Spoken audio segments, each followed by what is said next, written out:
Hello baseball fans and welcome into another episode of the British Baseball Podcast, and on today's show it's coming to you during Mental Health Awareness Week here in the UK. I've seen a lot of positivity and effort to promote kindness and well-being throughout the British baseball community, lots of raffles and giveaways, stories being shared to try and keep high spirits and a positive buzz around what's possibly the strangest scenario I think we have ever been placed in. Now I'm joined today by two special guests. Both of them are passionate advocates for mental health. First is a gent who's recently landed on these shores and works with BSUK. He's been championing mental health online for some time now, and he is Mr. Chris Knoblock. Welcome to the show, Chris. And joining Chris today is the editor of Athlete's Voice, a website and blog where they write about athletes and mental health, and their goal is to end the stigma in sports. He also plays for the Norwich Iceni Baseball Club and the Finnish national baseball team. He is Andreas Fopp. As I said there in the opening, we are talking about mental health this episode. But before we get into that, Chris, would you like to tell us a little bit about yourself and your journey in baseball? Sure, absolutely. I grew up playing baseball. I'm originally from Boston area in Massachusetts, a Red Sox fan. I grew up in a house. My dad is a Yankees fan, so we had a rivalry built into our family. I played baseball from the age of 8 all the way up to the age of 18. On various teams. When I was 18, I tried to walk on at the University of Maine, which is a Division I school. Didn't make it, and that's when I transitioned into broadcasting both baseball and ice hockey. Once I graduated college, I worked in professional ice hockey for 4 years for a couple different teams, then caught on with an Atlantic League of professional baseball team, which is an independent league in New Britain, Connecticut, called the Bees, where I was their inaugural broadcaster. And over the course of a couple of years, I broadcast just under 300 games for that team. And now in my role with BSUK, part of what I'm going to be doing is broadcasting once we can get back on the field, as well as playing again, which I'm very excited for, in addition to some of the other things I do around for the organization, like commercial and marketing, social media, that type of thing. So I've been a baseball fan for a long time. I've been very fortunate that I've had the opportunity to work in baseball, in professional baseball, and with quite a number of former major league players. And it's been a very varied experience, to use very twice, but it's been a diverse experience of everywhere from college baseball to me playing in Little League to watching 13-year major league vets pitch in a stadium full of 5,000 fans. So it's all over the place, but certainly a wild ride and a fun one at that. Yeah, if I for baseball, what's the most fun one that you've had? That's really hard. One of my favorite memories was in 2002. My family went to a random Red Sox game at Fenway, and it was when Derek Lowe threw a no-hitter. That was amazing and obviously completely unexpected. I remember that for a long time. I've been fortunate, and this is actually a weird one. I got to walk on the field at Fenway Park, but it was for an ice hockey event when I was with the Boston Blades of the Canadian Women's Hockey League. I also got to broadcast at Fenway Park, but again, it was ice hockey. It was the University of Maine versus the University of New Hampshire in what was called Frozen Fenway back in 2012. So I've yet to broadcast a baseball game at Fenway, but I've been there for ice hockey twice, which is very weird. Yeah, broadcasting at Fenway, and it's nothing to do with baseball. Yeah, it was very funny. We were actually in the visiting announce booth at Fenway, and so it was January 7th, 2012. And the reason why that's important is that it was about 16, 17 degrees Celsius, somewhere in the mid 60s Fahrenheit, and it was warm. So it was baseball weather, but again, it was ice hockey. That's brilliant. Andreas, do you want to tell us a little bit about yourself and your baseball history? Yeah, absolutely. I guess like Chris, it's safe to say I've been a little bit all over the place.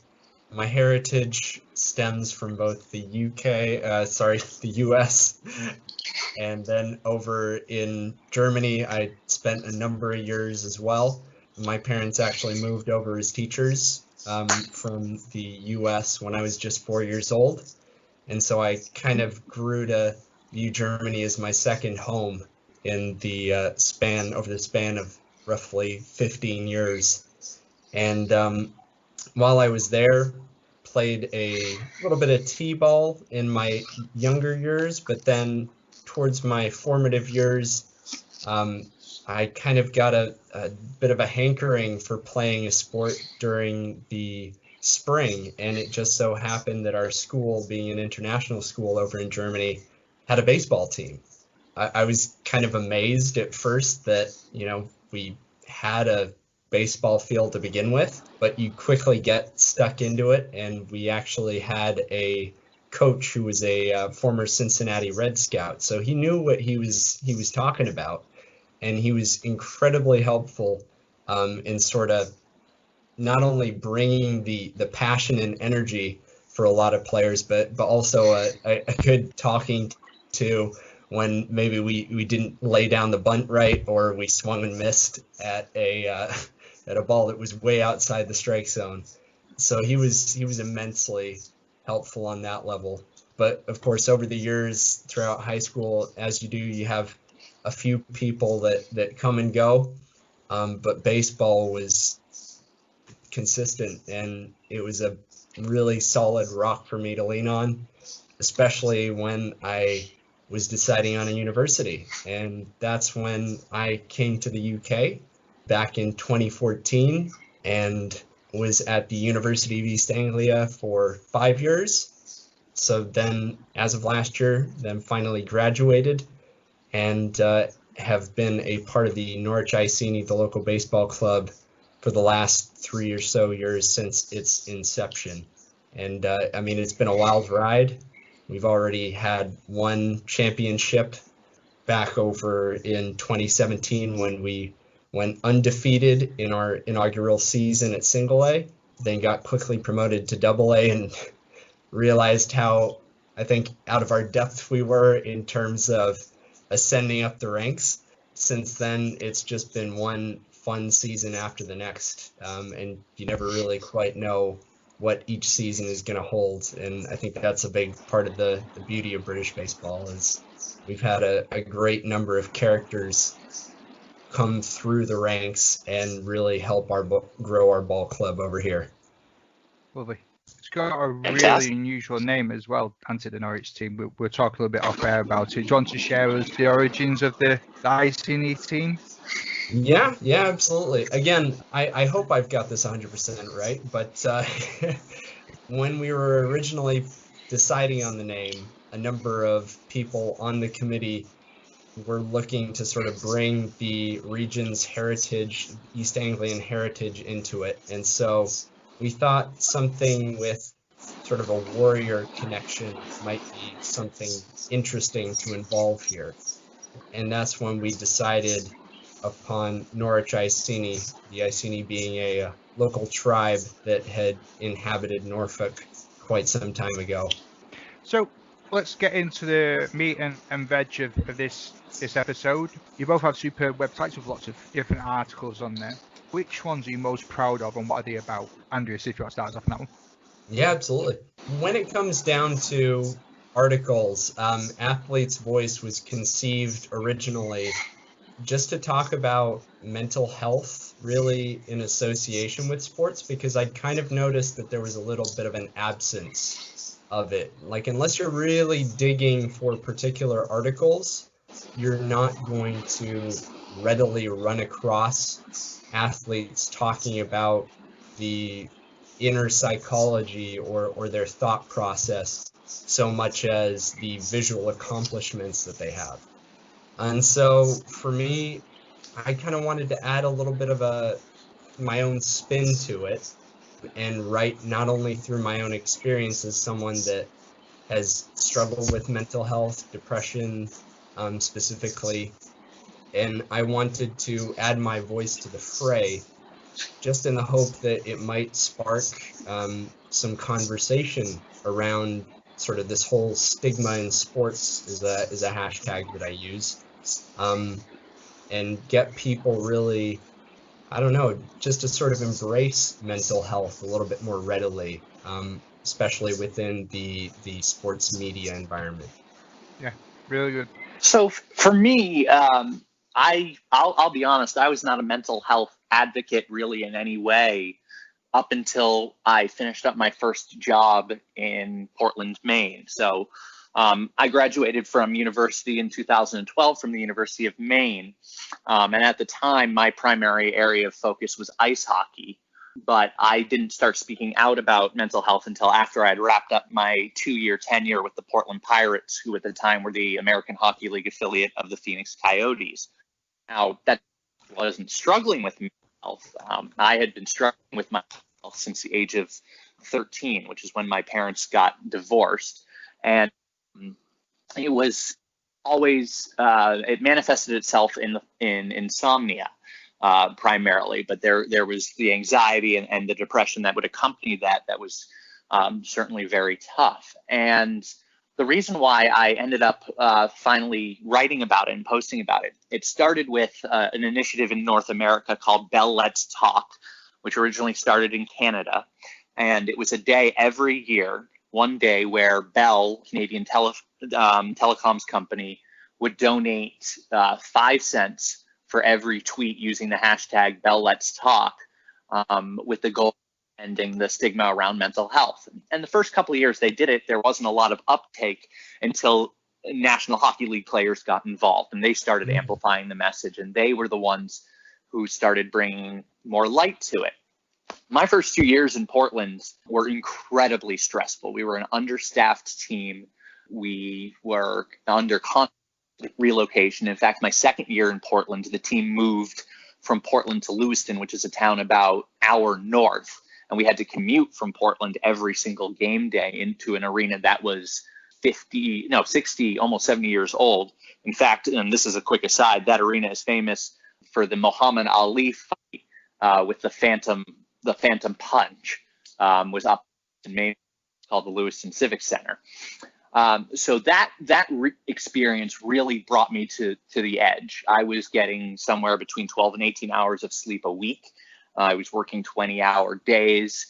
And at the end of my tenure there, I left that job because I felt that I was underpaid, but more importantly, I had nothing left to give. I could not continue working in that environment. The team had just been bought, and rather than work with the new ownership, it was just time for me to do something else. Now, I thought it was going to be easier for me to find a job in sports after that. Turns out it was a much longer process, but that's a little bit of a different story.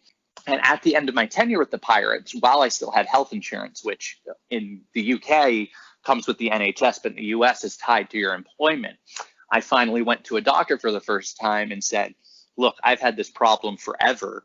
What can be done?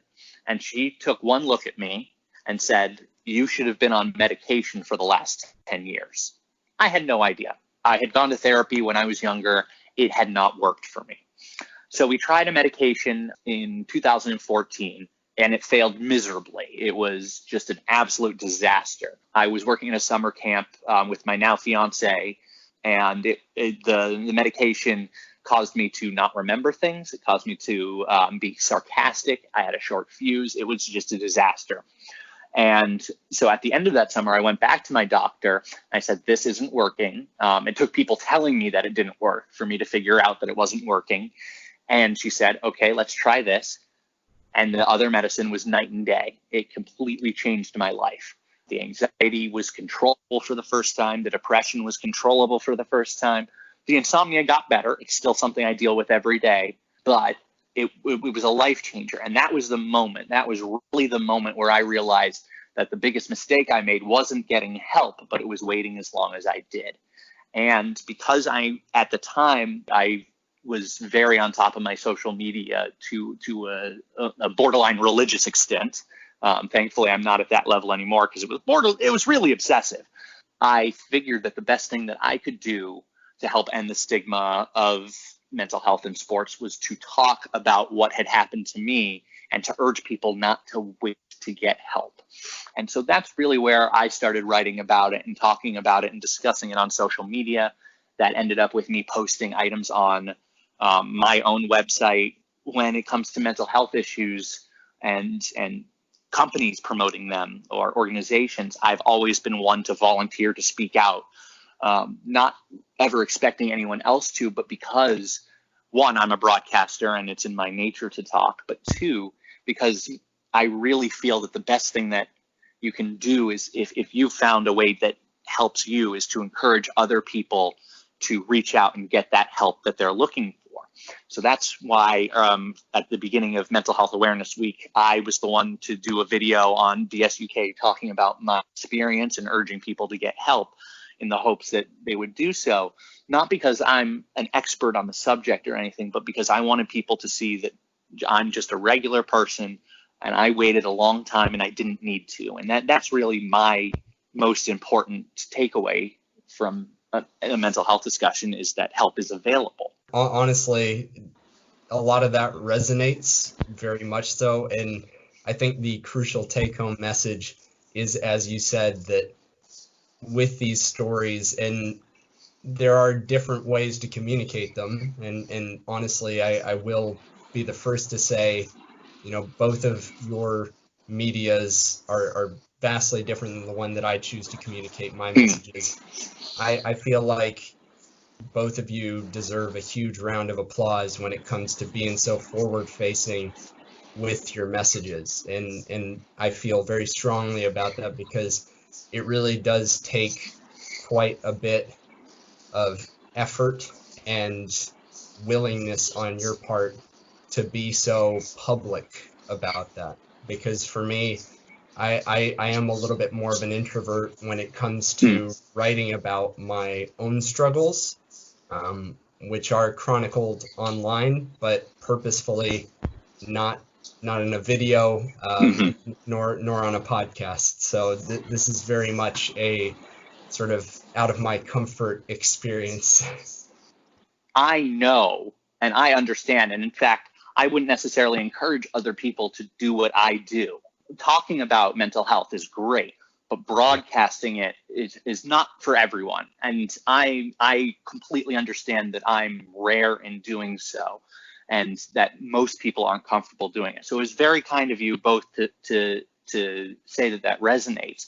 But if people aren't comfortable doing what I'm doing to discuss mental health, that is completely and totally understandable. I am the exception, not the rule. And I think that's a very important distinction to make.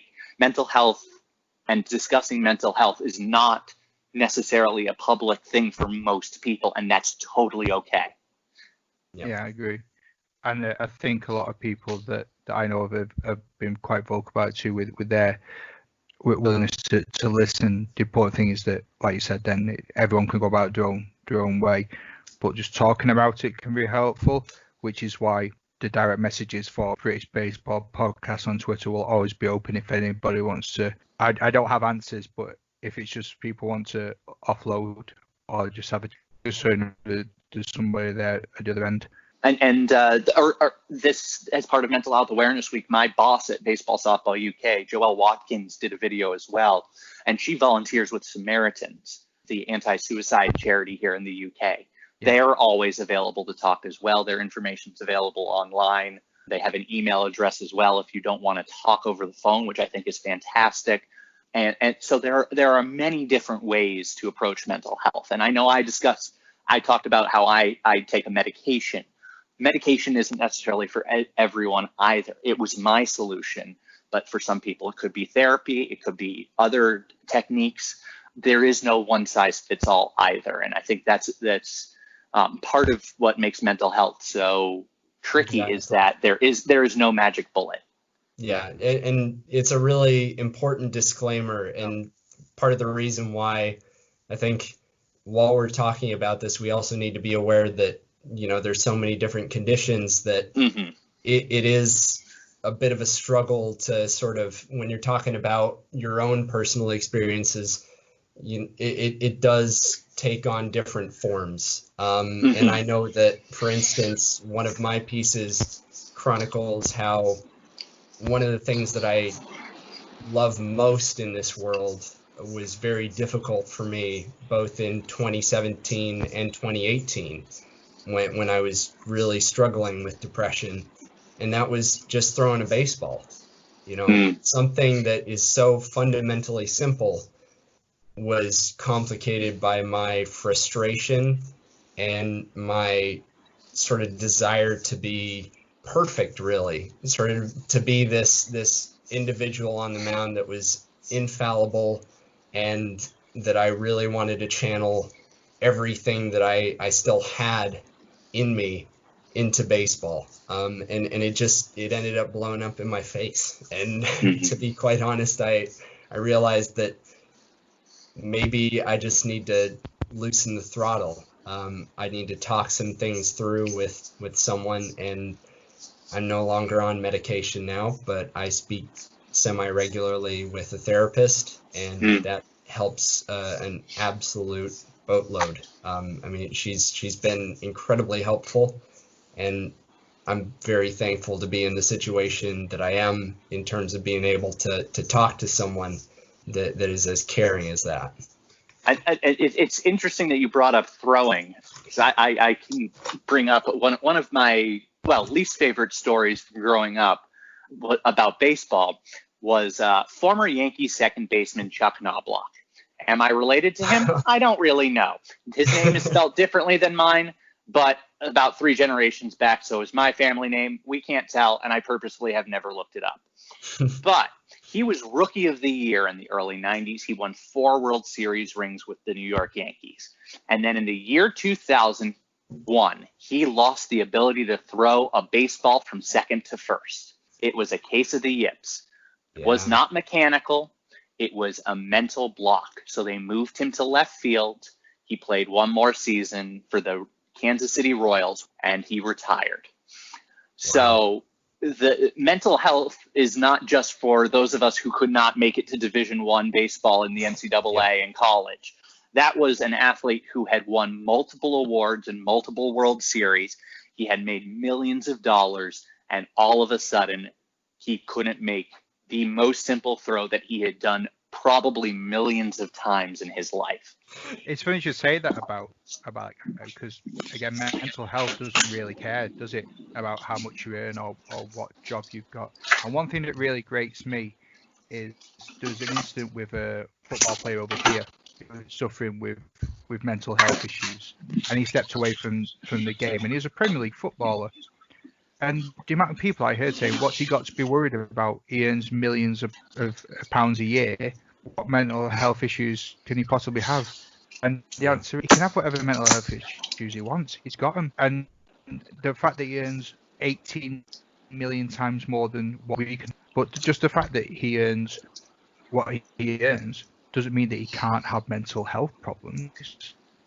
Your mental health is not affected by your weekly income. Now, it can have an impact on your mental health. Certainly, if you don't have job security, that can be difficult. For a few years, I'm employed, and that's incredibly difficult.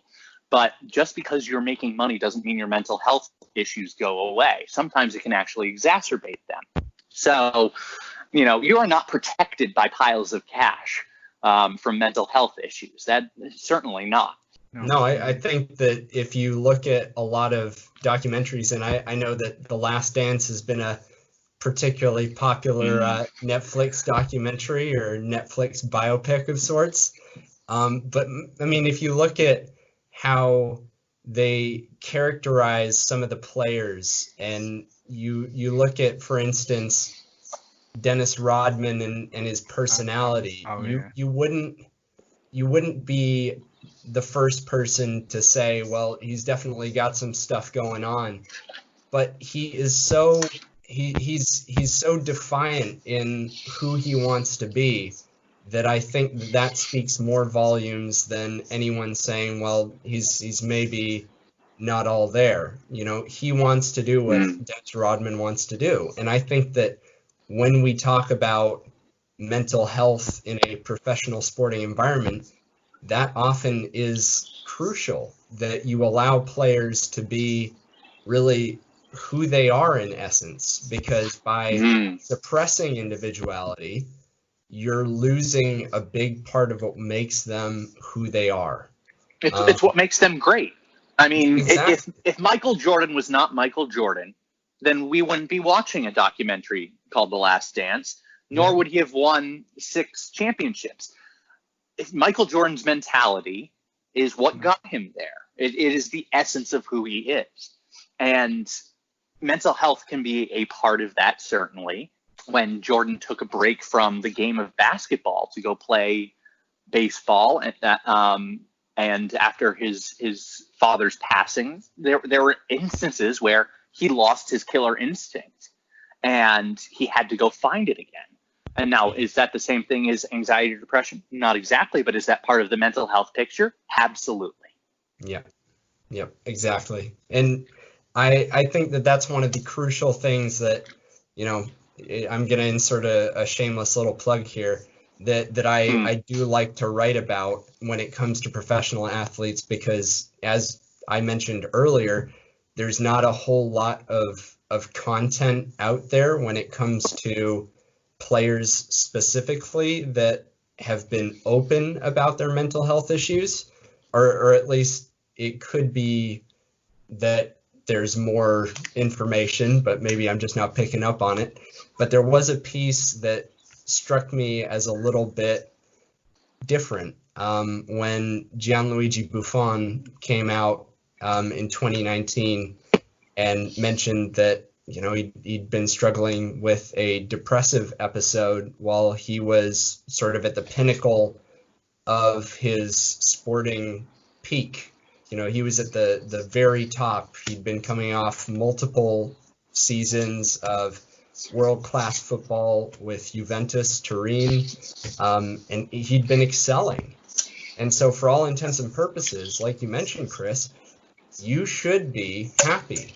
And Matt, you say that money should not be viewed as sort of the measure of one's success when it comes to sport. Absolutely not. In this case, Buffon would rather, he would have rather walked away, and he needed a break. And in my piece that I wrote, which definitely has to be one of my favorite pieces because it was kind of this dissection of what made Buffon tick at the time.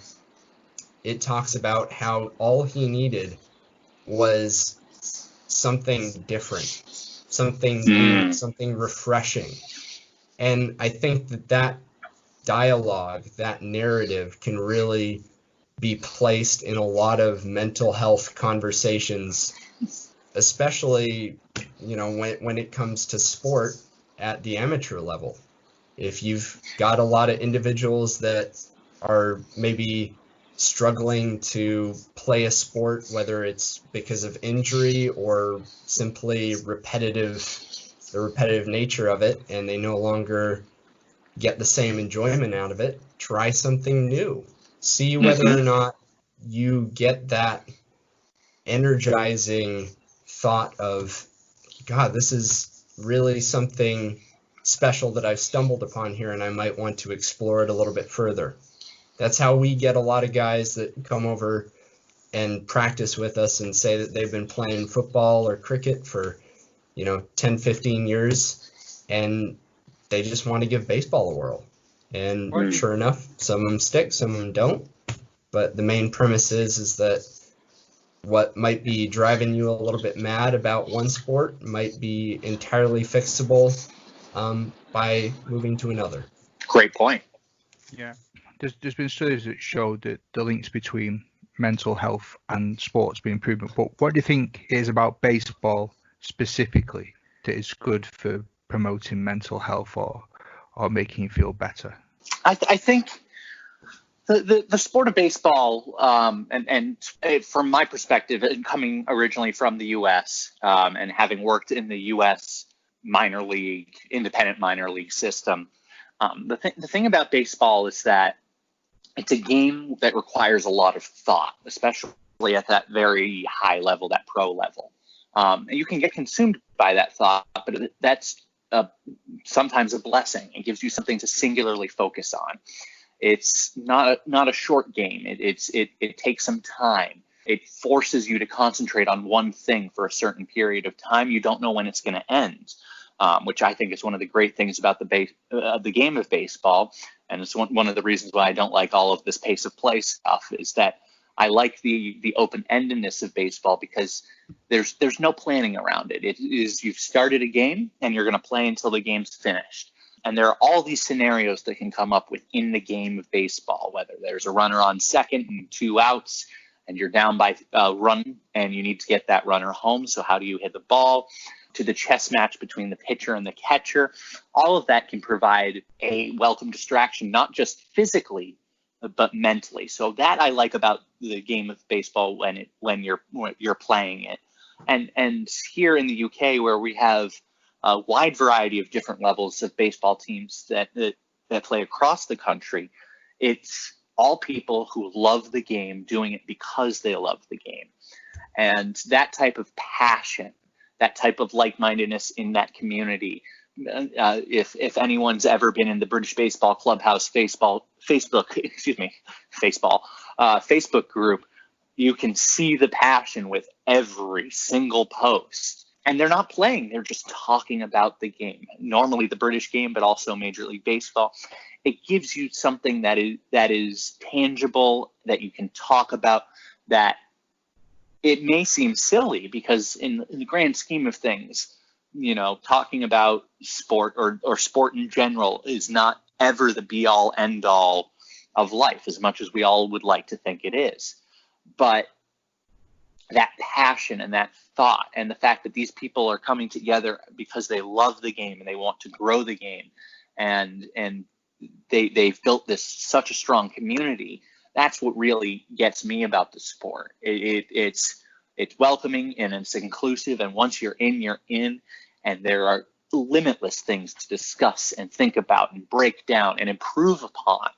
And especially during this lockdown where we can't physically play the game as we know it, that mental aspect of baseball, the ability to throw on, say the All-Star game, the Major League Baseball All-Star game from 1999 and just break it down and watch it. It provides such a welcome distraction from news and everything that's going on. And sometimes that's just what you need. So baseball having all these different facets available, from watching the professional game to talking about improving your own game to talking even just talking about the logistics of playing baseball in the United Kingdom. There's so many different items, and all of them can help improve or even just distract from some of the daily mental health grind. So that's really what I think is interesting in particular about the sport, and something that's really particular to the UK sport. I mean, you covered a whole lot of ground there, Chris. I mean, first off, I have a tendency to yap on. It's my broadcaster nature.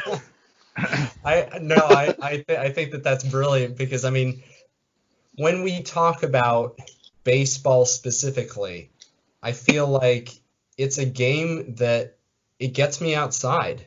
And I know for a lot of people, that can be a bit of a struggle, if you're, especially during our current situation, but it is one of those things where if you have a tendency to, like me, spend a certain number of hours simply typing away, or being inside the house for a given period of time throughout the day, it can really breathe some life into that entire week. You can plan a couple of hours slots and just know that you're going to be active and outdoors, enjoying baseball. And for me, that's been a huge part of it.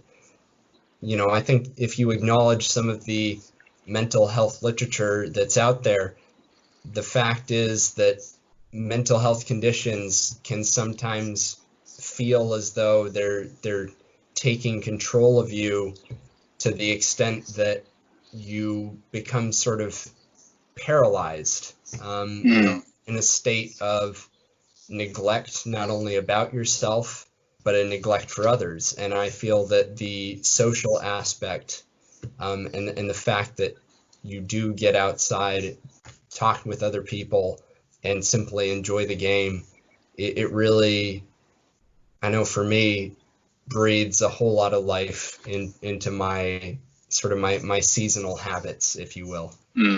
Good point.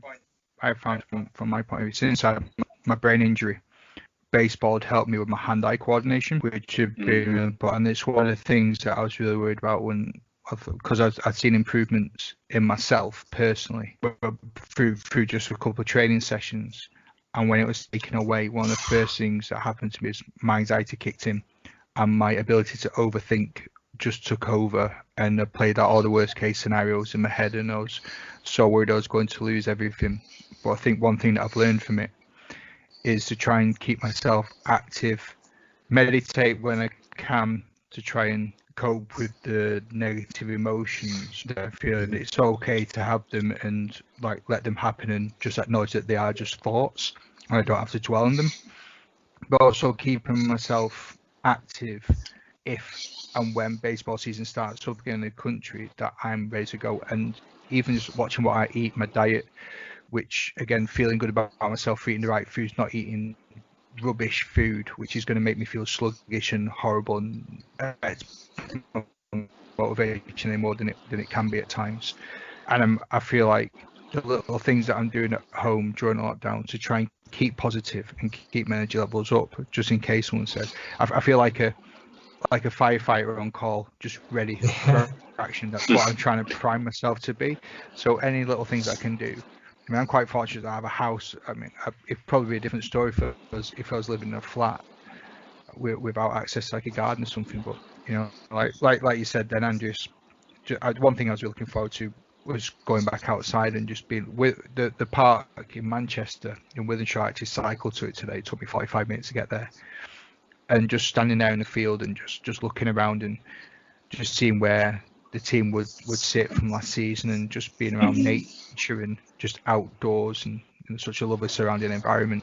And it made me sad for a bit, but only because I was missing it, you know, and I think everyone's missing baseball.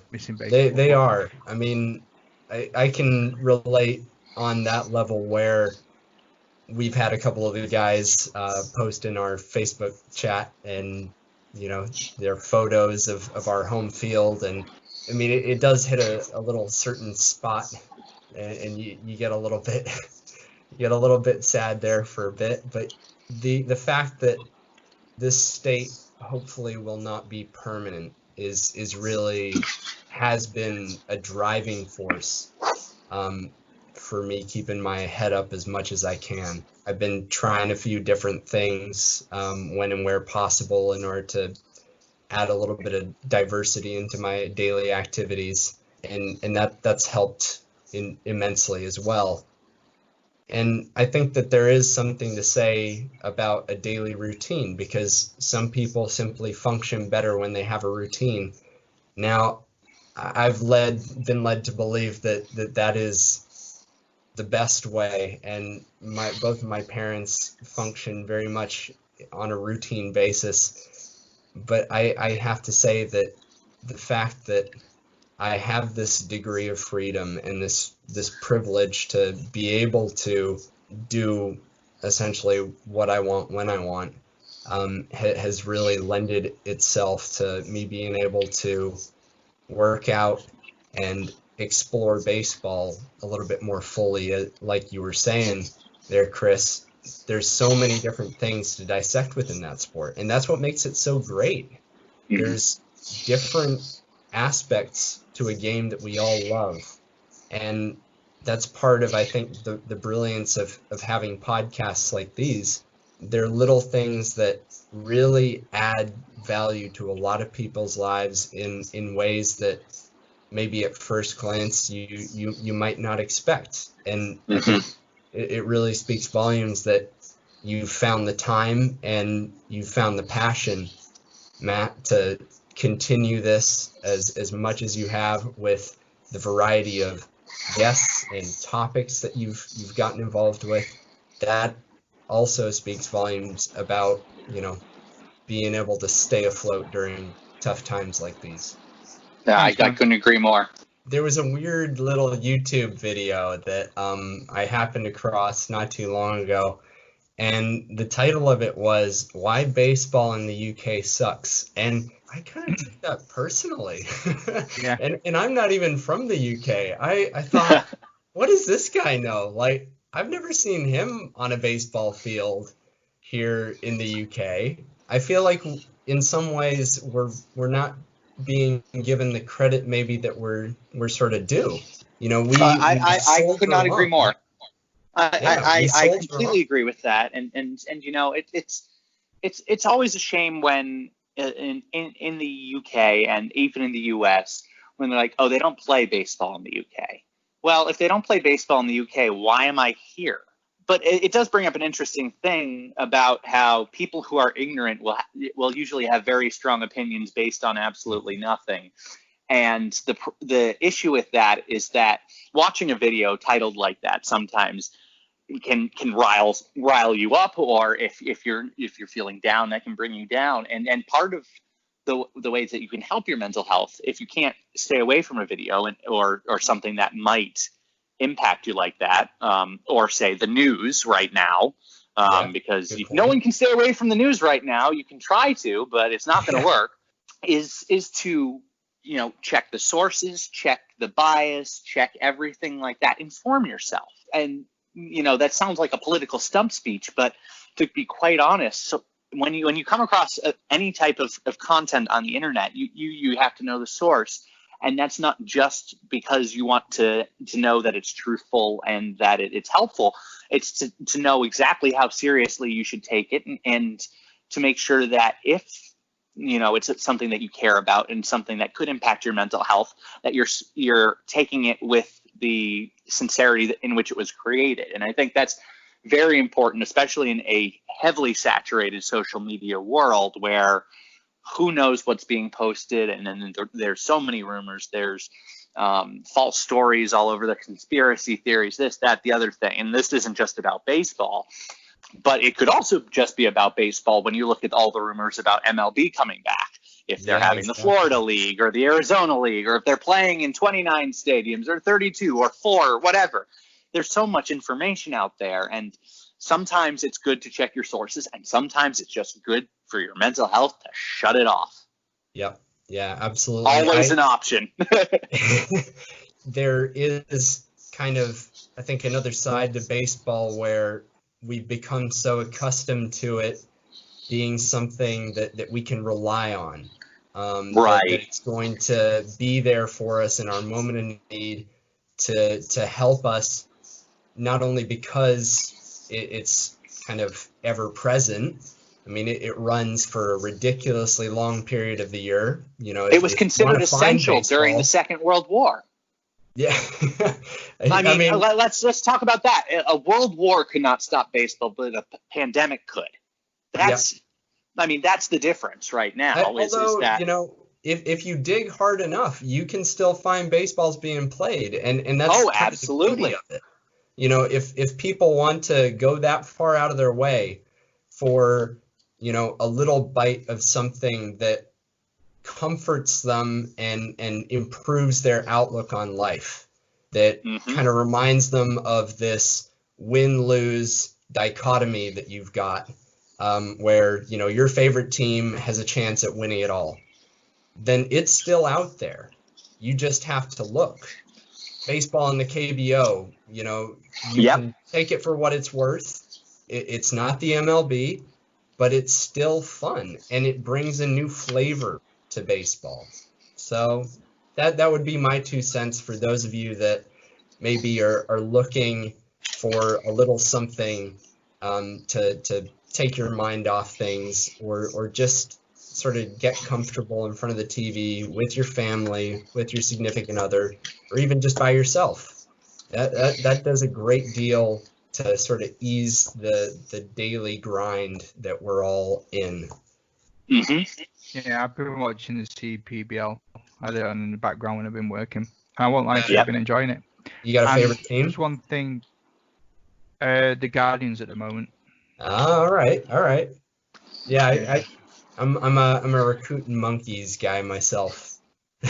See, everyone now has a new favorite team, but it's weird because I was chatting to a gent called Russell on a chat the other day, and this is going to sound ridiculous, and I'm sorry, please don't turn off. I compared baseball to wrestling, professional wrestling, And Oh, for I'm me, all in on that. All in. yeah, for me, like MLB is the WWE of baseball. It's when you're a kid growing up, everyone wants to play. No matter where you're from in the world, you want to play in Major League Baseball. You hear it from wrestlers in the indie scene. They want to go to WWE. Not all of them, but then you look at the different stuff. You've got your luchas in Mexico. You've got Japanese wrestling. You've got British wrestling. You've got all these different styles of wrestling, but it's That's still a fair wrestling. point. And people like certain things. Just because you're a fan of one doesn't mean you can't like another. So you look at Right. stuff like it's in a Dutch league or the Italian league or in Taiwan or Korea or Nicaragua as well. Yeah, absolutely. No, it's a global sport, and I mean, there's nothing like the present to remind you that somehow they're playing baseball. I know that a number of, in particular in the UK, the softball leagues, there have been a couple leagues that have just taken the step to cancel their season, and they've done that on their own. That's not coming from any overarching organization, not the British Softball Federation, not the British Baseball Federation, but they're doing it out of an abundance of caution, and it's hard to fault them. But at the same time, there's still a possibility of getting out on a field this year. It's not over until it's over, and the wonderful thing is that we, to a certain extent, the teams can decide when it's going to be over. I mean, at this point, I think if they all had to bundle up in winter jackets to play the game, they would gladly do it. So there's still a chance, certainly, of playing the sport this year. No guarantees by any means, but just this past, just over a week ago, when right after BSUK issued their latest update on COVID-19, and unfortunately, we still have the suspension of events at Farnham Park, the National Baseball Complex, out in Slough, and with our tournaments and events, we could, however, for the first time, issue guidance on how to play socially distant baseball or softball. And that was that was, for me, putting that out there was really exciting because, no, we can't get two teams of players together yet. But now, because of where the guidance is at, we have been able to come up with our official guidance on how we can play some form of the game. And you know what? Being able to have a catch with one person outside of your household could make all the difference for someone who's struggling. So that in and of itself made me, very excited because there's now an official way to play some form of the sport, despite the fact that there's lockdown, semi-lockdown, depending on when you're listening to this podcast. Whatever's happening is going on. Right now, there's currently a way to play catch, which is awesome. Yeah, it's funny. Yeah. It's funny, Chris. You raise a good point with winter ball. I mean, a lot of the universities in the UK would happily show you what winter ball looks like in the UK. Absolutely. And believe me, it gets pretty icy out there, and pretty dicey, to be fair. Why is championing mental health so important to you? Well, for me, it's that there was no voice telling me to help myself when I was younger. It was not something that was talked about. There was a long time where I was taught that you just had to toughen up. And obviously the world is changing and that stigma is changing, but it still very much exists.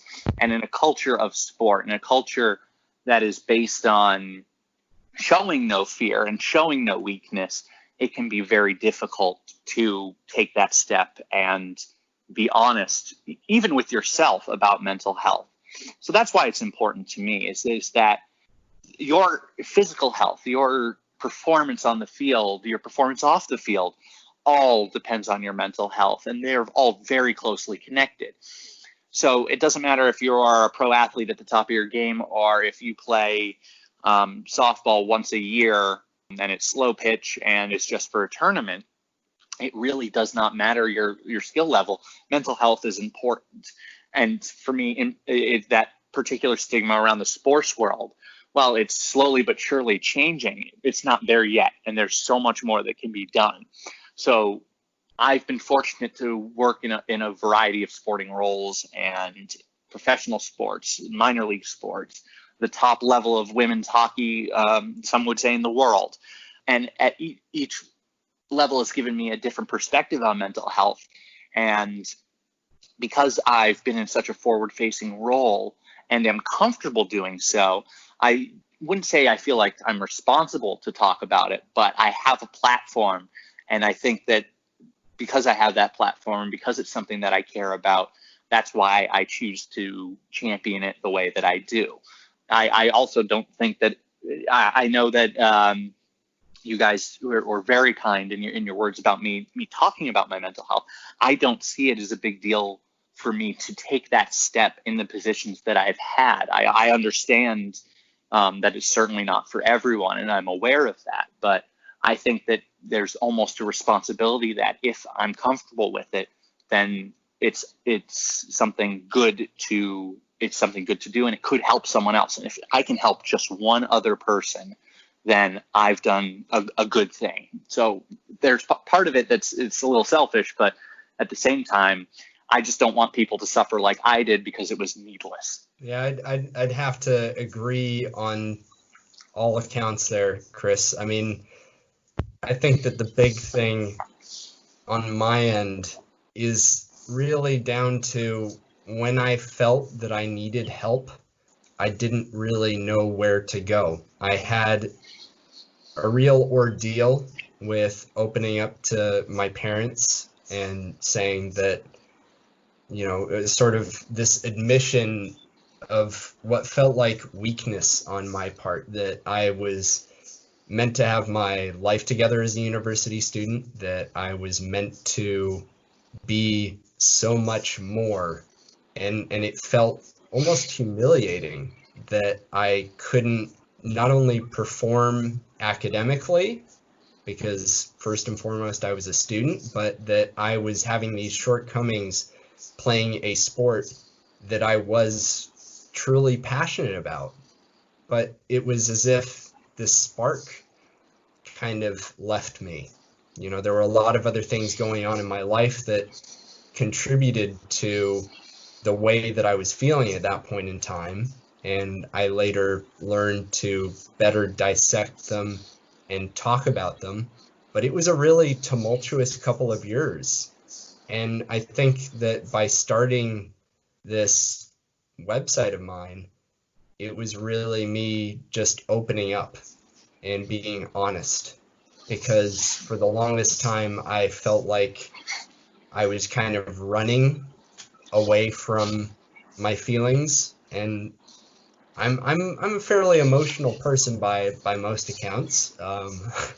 Those of you that know me, it's a bit of a struggle sometimes to put into words what I'm saying, but I do have emotional reactions to quite a few things that, you know, whether I'm watching a movie or whether I'm, you know, on the mound throwing a pitch. Sometimes I wear my emotions on my sleeve, whether for better or for worse. And I felt that really by writing about my experience first and foremost, I was doing a service and putting my voice out there in the hopes that other people would write about their ordeals and perhaps coping mechanisms with mental health. Well said. Yeah, very well said.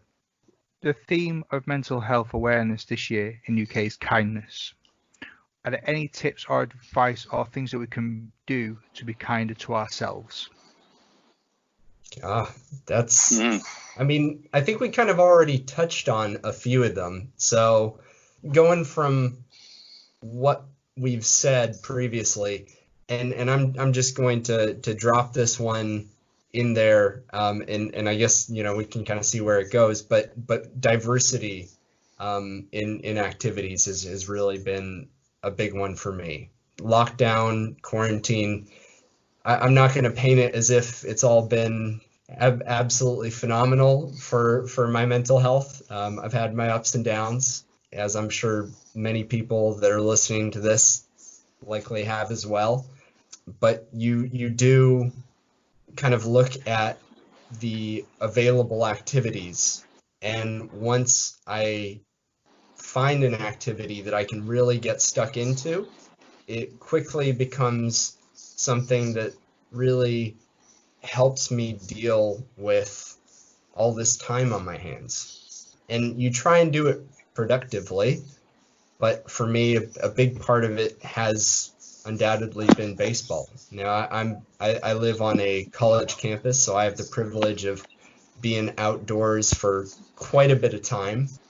It is one of those things where I do try and spend as much time outdoors as possible. And I've been picking up a new hobby, which has been shooting around the basketball. I've been trying to work on my shot a little bit, and a couple of the individuals on campus over here will occasionally show their faces, and you'll see them outside shooting hoops as well. And every so often, one of us is there to rebound for the other person, and it really does a great deal for us because we can get our exercise in, and at the same time we can be a little bit sociable.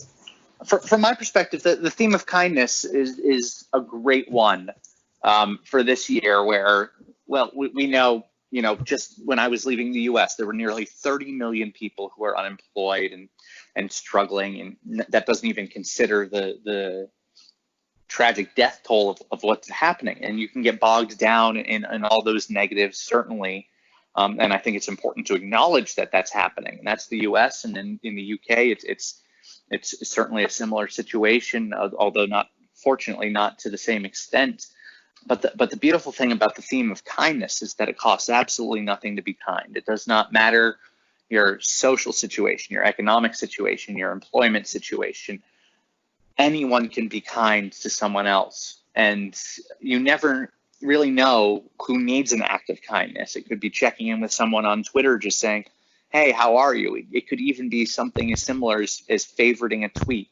It could be getting out of the way of someone while you're in the queue for the local Sainsbury's, or it could be donating your change on Deliveroo to the NHS. All of those things are stupidly easy to do, and all of them show kindness. And it really doesn't take much, and you never ever know who needs that little act of kindness. There were a bunch of viral stories a few years back about I think it was a police officer who was off duty who ran into someone on the Golden Gate Bridge, and they were ready to jump, and he just started talking to him. Didn't talk about, hey buddy, why are you gonna jump? Or he was just like, "Hey man, you catch the game last night? You see the weather?" And that little act of kindness, which cost that off-duty cop absolutely nothing, perhaps saved a life. And please forgive me if I misquote the story, but that's the wonderful thing about kindness. And I think why it was a great theme for this year is that it doesn't matter that we're all far apart. It doesn't matter that we're all isolated, and it really doesn't matter that we're in lockdown, because kindness is something that shines through no matter what. And one of the great things about the baseball and softball community here in the UK is that you don't have to go far to find someone who's acting in a kind way or wants to help or wants to assist.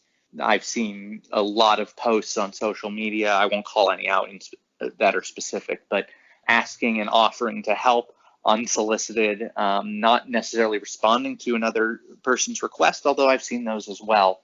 So kindness is such a wonderful theme for this year. And really it doesn't, and one of the things that I dislike about mental health initiatives is that this is Mental Health Awareness Week, as if mental health will not be an issue next week. It was one of my big issues with the campaign in North America, the Bell Let's Talk Day, was that the next day, everyone's back to normal. Mental health does not go on a 51-week basis where it doesn't matter, and then 1 week, oh, hey, it's Mental Health Week, and everybody should care about it. So the theme of kindness for this week is great, but it doesn't need to end there either. And you can continue to be kind, and who knows, maybe one little extra step of kindness will allow you to move to something else, or it will inspire someone else to be kind. And certainly in this very weird time, the more kindness there is, the better. For me, just acknowledging people. If I'm out and someone crosses over the road so that we're keeping our social distancing, I'll thank them, I'll acknowledge it, thank you. People that are dropping off the shop into the house on a home delivery, I'll thank them for what they're doing, because it's not me putting myself at risk. They're sort of taking that risk for me, and I like the clapping for the NHS on the Thursdays, and we do it. But while I'm clapping for the NHS, I'm clapping for the binmans, the delivery drivers, all the other unsung heroes that are out there doing the jobs and doing the work to make sure that things are still ticking over as they should go unacknowledged as well.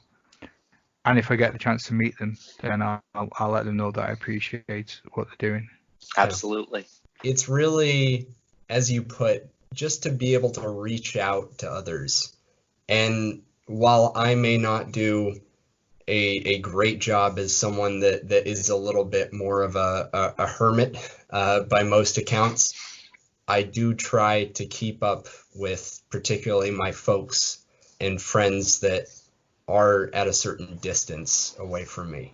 It does, as you know, I'm sure you can appreciate, Chris, as an expat, it does really kind of tear at you a little bit that you can't be closer to those that are family.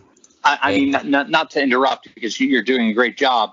I couldn't say goodbye to my family because of all of this. I literally left the country without being able to say goodbye, which just tore me apart. Yeah. And I mean, my family sort of beckoned me to come back to Germany while I still had a chance.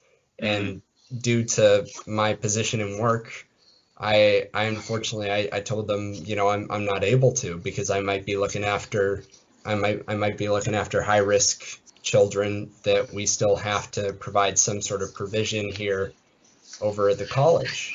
And you know, while many things have since come to pass, it is one of those things where you then just need to remind yourself, I need to be as kind and considerate to them whenever I speak with them, and I need to really check in, make sure that they're all right, and we just need to share our stories, share what we've been up to, and that really does a world of good. It brightens up my day, and I'm sure that it brightens up many other people's days when they're in touch and just chat about stuff with people that they truly care about. I've got another question for you. How are you doing? Are you okay? Oof. But I mean, that's a big question. You know, I was struggling for a couple of weeks. I'm gonna be completely honest.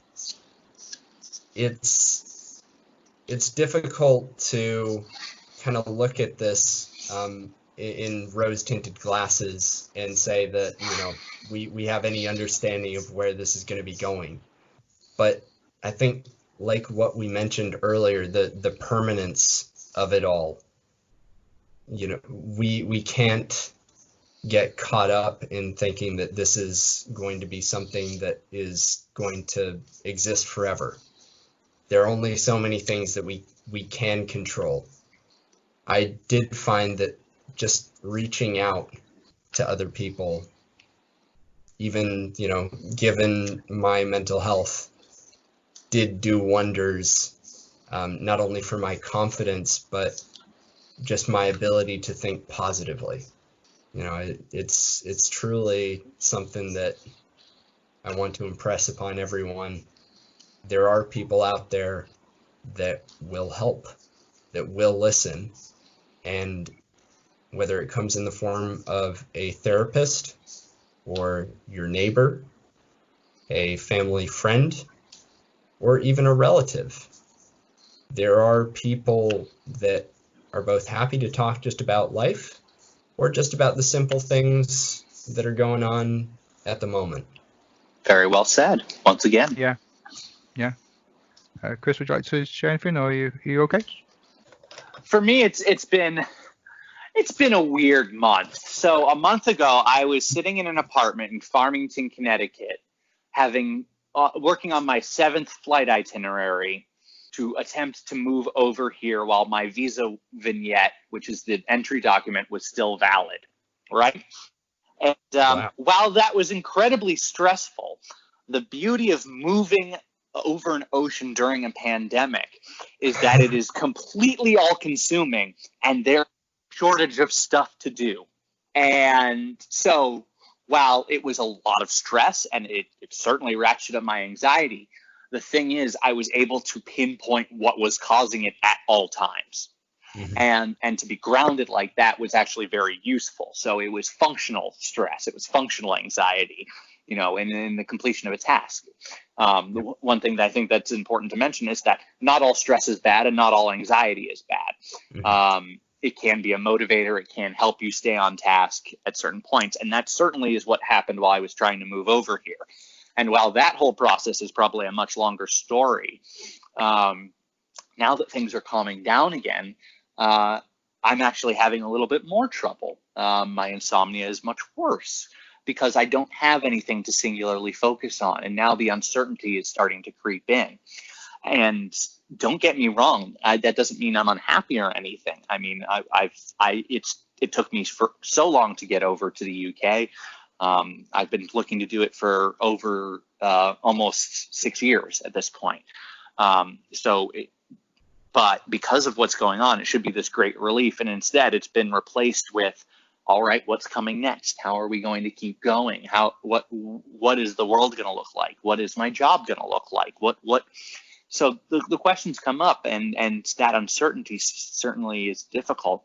I'm fortunate that I have a support system. I'm fortunate that my support system lives with me. And I know that's not the case for everyone, but it's weird that the longer this goes on, the harder it is for me. But at the same time, the beginning of this was much easier for me just because I had something to do. Yeah.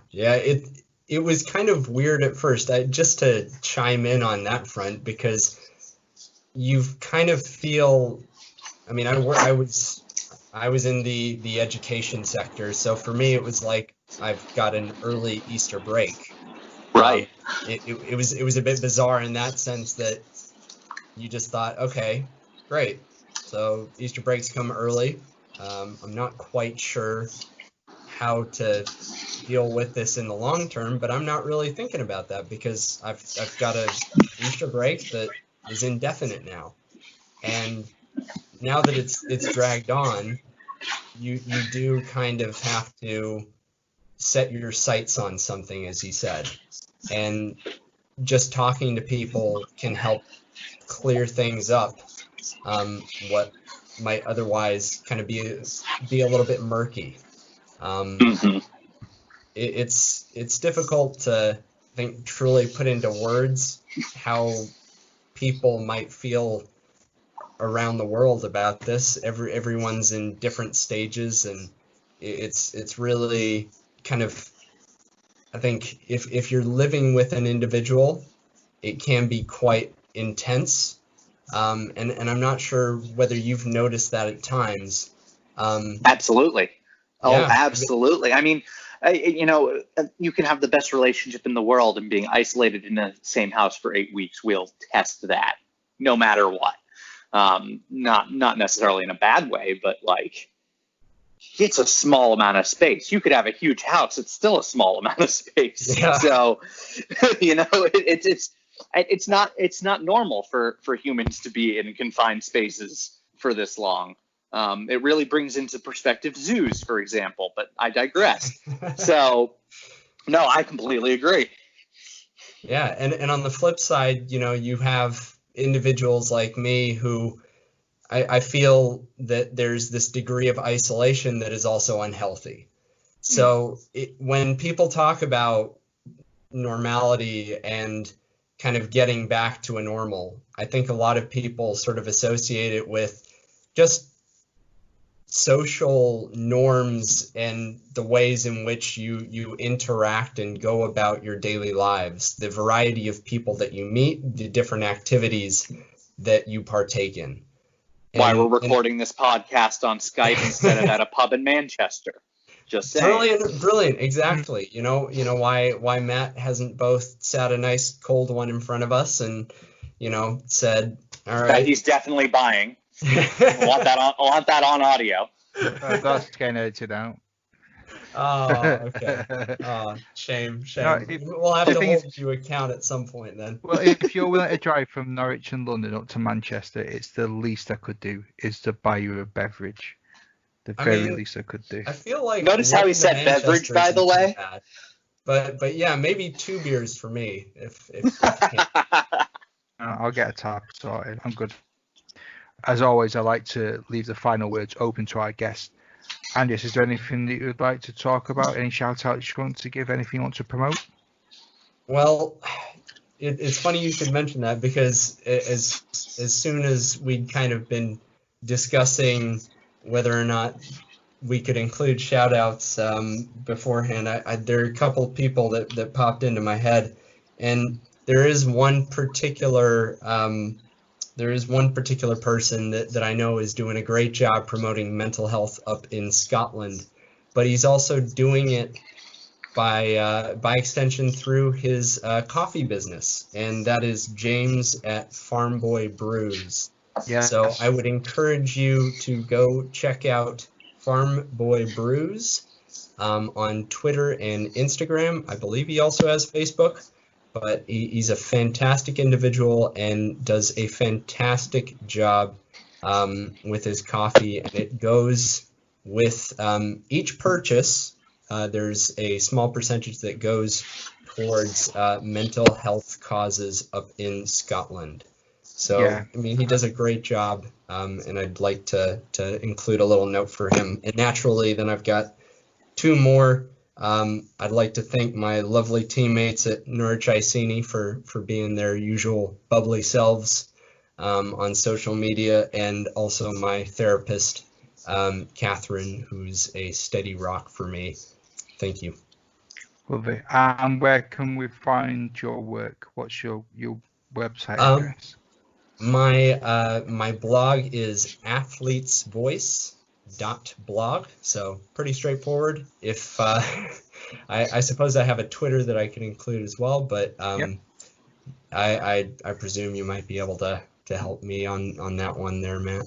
Yeah, it's Athlete's Voice VM Victor Mike. I'll put all the links to everybody's Twitters and web pages in the show notes too. So if we do get it wrong on air, we'll rectify it in text. No worries. Fantastic. And Chris, anything you'd like to add? The shout outs, I'd like to shout out 2 of my coworkers at DSUK, Nicole Napier and Joelle Watkins, who were kind enough to share videos as well for mental health, which obviously isn't the easiest thing in the world, and they're not broadcasters, so that it may not come as naturally to them, but they were willing and able to do so. Joelle's our head of commercial, and she volunteers for Samaritans. As I mentioned, I wanted to include the Samaritans number for anyone in the UK, in case you just want to talk to someone, in case you're feeling alone. Their number is 116-123. It is free from any phone, 24/7.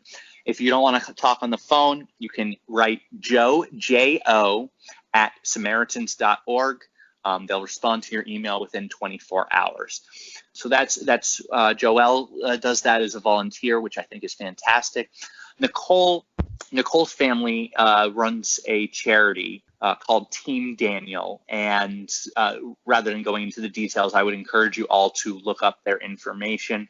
On Twitter is at Team Daniel 2001, and on Facebook it is facebook.com/ it actually has a very long title, Walk and Talk Suicide Prevention, I believe is what it is.